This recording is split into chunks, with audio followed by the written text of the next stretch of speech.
ಮಾದಾಪುರದಲ್ಲಿ ನೂತನವಾಗಿ ನಿರ್ಮಾಣಗೊಂಡಿರುವ ಕೊಡವ ಸಮಾಜ ಸಮುದಾಯ ಭವನದ ಉದ್ಘಾಟನಾ ಸಮಾರಂಭ ಮೇ 5ರಂದು ನಡೆಯಲಿದ್ದು, ಸಂಸದ ಮತ್ತು ಮಾಜಿ ಮುಖ್ಯಮಂತ್ರಿ ಬಸವರಾಜ ಬೊಮ್ಮಾಯಿ ಅವರು ಸುಸಜ್ಜಿತ ಸಮುದಾಯ ಭವನವನ್ನು ಲೋಕಾರ್ಪಣೆ ಮಾಡಲಿದ್ದಾರೆ ಎಂದು ಕೊಡವ ಸಮಾಜದ ಅಧ್ಯಕ್ಷ ಮಂಡ್ಯಪಂಡ ಮನು ಮೇದಪ್ಪ ತಿಳಿಸಿದರು. ಮಡಿಕೇರಿಯಲ್ಲಿ ಸುದ್ದಿಗೋಷ್ಠಿಯಲ್ಲಿ ಮಾತನಾಡಿದ ಅವರು, ಬಸವರಾಜ ಬೊಮ್ಮಾಯಿ ಮುಖ್ಯಮಂತ್ರಿಯಾಗಿದ್ದ ಸಂದರ್ಭ ಈ ಉದ್ದೇಶಕ್ಕೆ 1 ಕೋಟಿ ರೂಪಾಯಿ ಅನುದಾನ ಘೋಷಿಸಿದ್ದರು. ಈ ಪೈಕಿ 75 ಲಕ್ಷ ಅನುದಾನ ಬಿಡುಗಡೆಯಾಗಿದ್ದು, 25 ಲಕ್ಷ ಅನುದಾನ ದೊರಕಬೇಕಾಗಿದೆ. ಮಾಜಿ ಶಾಸಕ ಅಪ್ಪಚ್ಚು ರಂಜನ್ ಅವರ ಪ್ರಯತ್ನದಿಂದ ಅನುದಾನ ನೀಡಲ್ಪಟ್ಟಿತು ಎಂದು ಸ್ಮರಿಸಿಕೊಂಡ ಮೇದಪ್ಪ, ಹಾಲಿ ಶಾಸಕ ಮಂತರ್ಗೌಡ ಅವರು 10 ಲಕ್ಷ ವೆಚ್ಚದಲ್ಲಿ ಕಾಂಕ್ರೀಟ್ ರಸ್ತೆಯನ್ನು ಸಮುದಾಯ ಭವನಕ್ಕೆ ನಿರ್ಮಿಸಲು ಒಪ್ಪಿದ್ದಾರೆ ಎಂದರು. ಕೊಡವ ಸಮುದಾಯ ಭವನವು 4.5 ಕೋಟಿ ವೆಚ್ಚದಲ್ಲಿ ನಿರ್ಮಾಣವಾಗಿದ್ದು, ಈವರೆಗೆ 3.5 ಕೋಟಿಗಳಷ್ಟು ಕೆಲಸಗಳು ನಡೆದಿದೆ. ಇನ್ನು 1 ಕೋಟಿ ಮೌಲ್ಯದ ಕಾಮಗಾರಿ ಬಾಕಿ ಇದೆ. ಸಮುದಾಯ ಭವನದ ಬಳಿ 1,000 ವಾಹನಗಳ ನಿಲುಗಡೆಗೆ ಅವಕಾಶವಿದೆ. 700 ಆಸನಗಳ ವ್ಯವಸ್ಥೆ ಇರುವ ಭವನದಲ್ಲಿ ಅಂದಾಜು 2,000 ಮಂದಿ ಪಾಲ್ಗೊಳ್ಳುವಷ್ಟು ಸಾಮರ್ಥ್ಯವಿದೆ. ವಿವಾಹ ಸಮಾರಂಭ, ನಾಮಕರಣ, ನಿಶ್ಚಿತಾರ್ಥ ಸೇರಿದಂತೆ ಎಲ್ಲ ರೀತಿಯ ಸಭೆ ಸಮಾರಂಭಗಳಿಗೂ ಅವಕಾಶ ಕಲ್ಪಿಸಲಾಗಿದೆ. ಕೊಡವ ಮಾತ್ರವಲ್ಲದೆ ಸಮುದಾಯ ಭವನದಲ್ಲಿ ಕೊಡವೇತರರ ಕಾರ್ಯಕ್ರಮಗಳಿಗೂ ಅವಕಾಶ ನೀಡಲಾಗಿದೆ ಎಂದು ಅಧ್ಯಕ್ಷ ಮನು ಮೇದಪ್ಪ ಮತ್ತು ನಿರ್ದೇಶಕ ನಾಪಂಡ ಉಮೇಶ್ ಉತ್ತಪ್ಪ ಮಾಹಿತಿ ನೀಡಿದರು. ನಮಗೆ ಮಾದಾಪುರದಲ್ಲಿ ಜಾಗದ ಅವಶ್ಯಕತೆ ಇತ್ತು.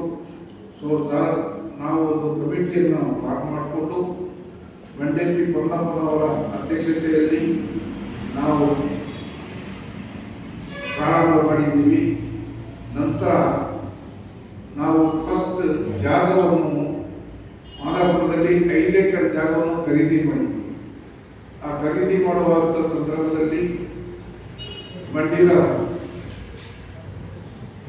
ಸಿ ವಿನೋದ್ ಅವರು ಮೊದಲನೇದಾಗಿ 2 ಲಕ್ಷವನ್ನು ದಾನವಾಗಿ ಕೊಟ್ಟು, ನಂತರ ಆಗಿನ ಅಧ್ಯಕ್ಷರಾದಂಥ ಮಂಡ್ಯಕ್ಕೆ ಪೊನ್ನಪ್ಪನವರು, ನಾನು ಆಗಿನ ಸ್ಥಾಪನಾ ಡೈರೆಕ್ಟರ್ ಆಗಿದೆ, ನಾವು ಕಮಿಟಿ ಮೆಂಬರ್ಗಳೆಲ್ಲ ಸೇರಿ 13 ಲಕ್ಷಕ್ಕೆ 5 ಎಕರೆ ಜಾಗವನ್ನು ಖರೀದಿ ಮಾಡಿ ರಿಜಿಸ್ಟ್ರೇಷನ್ ಮಾಡಿ 2 ಎಕರೆ 22 ಸೆಂಟ್ ಜಾಗವನ್ನು ಕನ್ವರ್ಷನ್ ಮಾಡಿ ಅವತ್ತಿನ ಅಂದಾಜಲ್ಲಿ 35 ಲಕ್ಷಕ್ಕೆ ಚಿಕ್ಕ ಸಮಾಜ ಕಟ್ಟುವಂತ ತೀರ್ಮಾನ ಮಾಡಲಾಗಿತ್ತು. ಆ ಸಂದರ್ಭದಲ್ಲಿ ನಮ್ಮ ಮಡಿಕೇರಿ ಶಾಸಕರಾದ ಮಂಡ್ಯಪಂಡ ಅಪ್ಪಚ್ಚು ರಂಜನ್ ಅವರು ಬಂದು, ನೀವು ಯಾಕೆ ಇಷ್ಟು ಸಣ್ಣದಾಗಿ ಮಾಡ್ತೀರಾ, ಏನೆಲ್ಲ ಸಹಾಯಗಳನ್ನು ಮಾಡಬೇಕು ಅದೆಲ್ಲ ನಾವು ಮಾಡುವ ಅಂತೇಳಿ 4.5 ಕೋಟಿಯ ಪ್ರಾಜೆಕ್ಟ್ ಅನ್ನು ನಾವು ಸ್ಟಾರ್ಟ್ ಮಾಡಿ, ಈಗಾಗಲೇ ನಮ್ಮ ಕೊಡಗಿನ ಮಾಜಿ MLAಗಳು, MP ಗಳು ಎಲ್ಲರೂ ಕೂಡ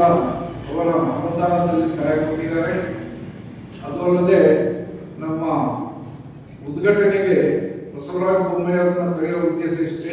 ಅವರು ಮುಖ್ಯಮಂತ್ರಿಯಾಗಿದ್ದಾಗ 1 ಕೋಟಿಯನ್ನು ಸ್ಯಾಂಕ್ಷನ್ ಮಾಡಿ ನಮಗೆ ಇನ್ನು 75 ಲಕ್ಷ ಬಂದಿರ್ತದೆ. ಇನ್ನು 25 ಲಕ್ಷ ಮಾತ್ರ ಬಾಕಿ ಇದೆ.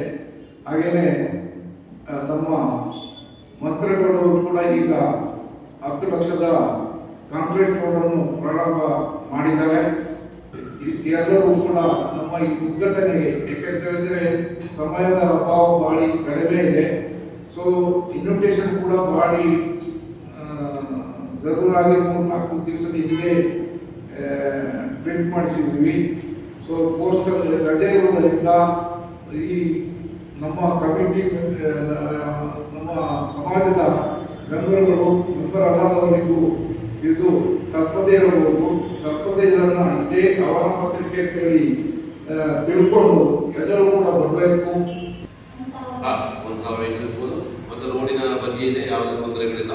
ರೋಡ್ ಕೂಡ ಅಗಲವಾಗಿದೆ, ರೋಡ್ ಸೈಡ್.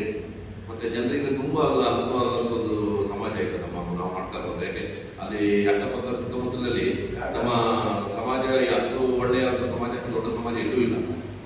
ಆ ರೀತಿಯಲ್ಲಿ ನಮ್ಮ ಒಂದು ಸಮಾಜ ನಿರ್ಮಾಣ ಆಗಿದೆ. ಈಗ ಅತ್ಯುತ್ತಮವಾಗಿದೆ. ಅದು ಫೋಟೋಸ್ ಕೂಡ ನಾವು ಮೊನ್ನೆ ರಿಲೀಸ್ ಮಾಡಿದ್ವಿ, ವಿಡಿಯೋಗಳನ್ನೆಲ್ಲ ತಾವು ನೋಡಿರ್ಬೋದೇನೋ.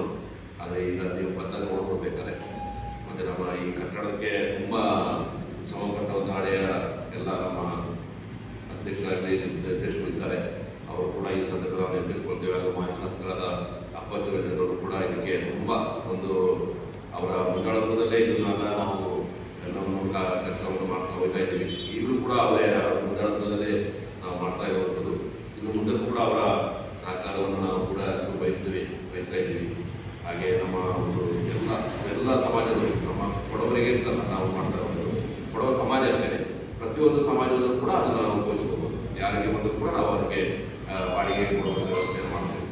ನೇಮಿಂಗ್ ಸೆರೆಮನಿ ಇರಲಿ, ಇನ್ನು ಯಾವುದೇ ಒಂದು ಎಂಗೇಜ್ಮೆಂಟ್ ಫಂಕ್ಷನ್ ಇರಲಿ, ಮದುವೆ ಇರಲಿ, ಯಾವುದೇ ಕಾರ್ಯಕ್ರಮಗಳು ನಡೆಸೋದು ಕೂಡ ನಾವೆಲ್ಲ ಸಮಾಜದಲ್ಲೂ ಕೂಡ ಅದನ್ನು ನಾವು ಒದಗಿಸುವ ವ್ಯವಸ್ಥೆಯನ್ನು ಮಾಡ್ತೇವೆ. ಮತ್ತು ನಾವೆಲ್ಲ ಸಮಾಜದಲ್ಲೂ ಕೂಡ ನಾವು 5ನೇ ತಾರೀಕಿನಂದು ನಾವು ಕೊಡಗಿನ ಎಲ್ಲ ಸಮಾಜಗಳು ನಮ್ಮ ಒಂದೇ ಸಮಾಜ, ನಮ್ಮ ಒಂದೇ ಜಾತಿ ಅಂತಂದು ನಾವೆಲ್ಲ ಸಮಾಜದಲ್ಲೂ ಕೂಡ ಇನ್ವೈಟ್ ಮಾಡ್ತಾ ಇದ್ದೇವೆ. ಎಲ್ಲರನ್ನೂ ಸೇರಿಸಿ ನಾವು ಒಂದು ಒಳ್ಳೆಯ ಒಂದು ಬಾಂಧವ್ಯದಲ್ಲಿ ಆ ಸಮಾಜವನ್ನು ಉದ್ಘಾಟನೆ ಮಾಡಿ ಮುಂದಕ್ಕೂ ಕೂಡ ಎಲ್ಲರಿಗೂ ಒಂದು ಒಳ್ಳೆಯ ಒಂದು ಅವಕಾಶವನ್ನು ಕಲ್ಪಿಸಿಕೊಂಡು ಮುಂದಕ್ಕೂ ಅದನ್ನು ಒಳ್ಳೆ ಉತ್ತಮ ರೀತಿ ನಡೆಸ್ಕೊಂಡು ಹೋಗಬೇಕು ಅಂತ ಹೇಳ್ಬಿಟ್ಟು ನಾವು ನಮ್ಮ ಅಧ್ಯಕ್ಷರು ಮೊನ್ನೆ ಕೂಡ ಕಮಿಟಿ ಮೀಟಿಂಗ್ ಕೂಡ ಮಾತಾಡಿದ್ದೀವಿ. ಸುದ್ದಿಗೋಷ್ಠಿಯಲ್ಲಿ ಮಾದಾಪುರ ಕೊಡವ ಸಮಾಜದ ಸಹ ಕಾರ್ಯದರ್ಶಿ ಐಚೆಟಿರ ನಂಜಪ್ಪ, ನಿರ್ದೇಶಕ ಮಾಳೆಯಂಡ ಜೋಯಪ್ಪ ಹಾಜರಿದ್ದರು. ಚಿತ್ತಾರ ನ್ಯೂಸ್, ಮಡಿಕೇರಿ.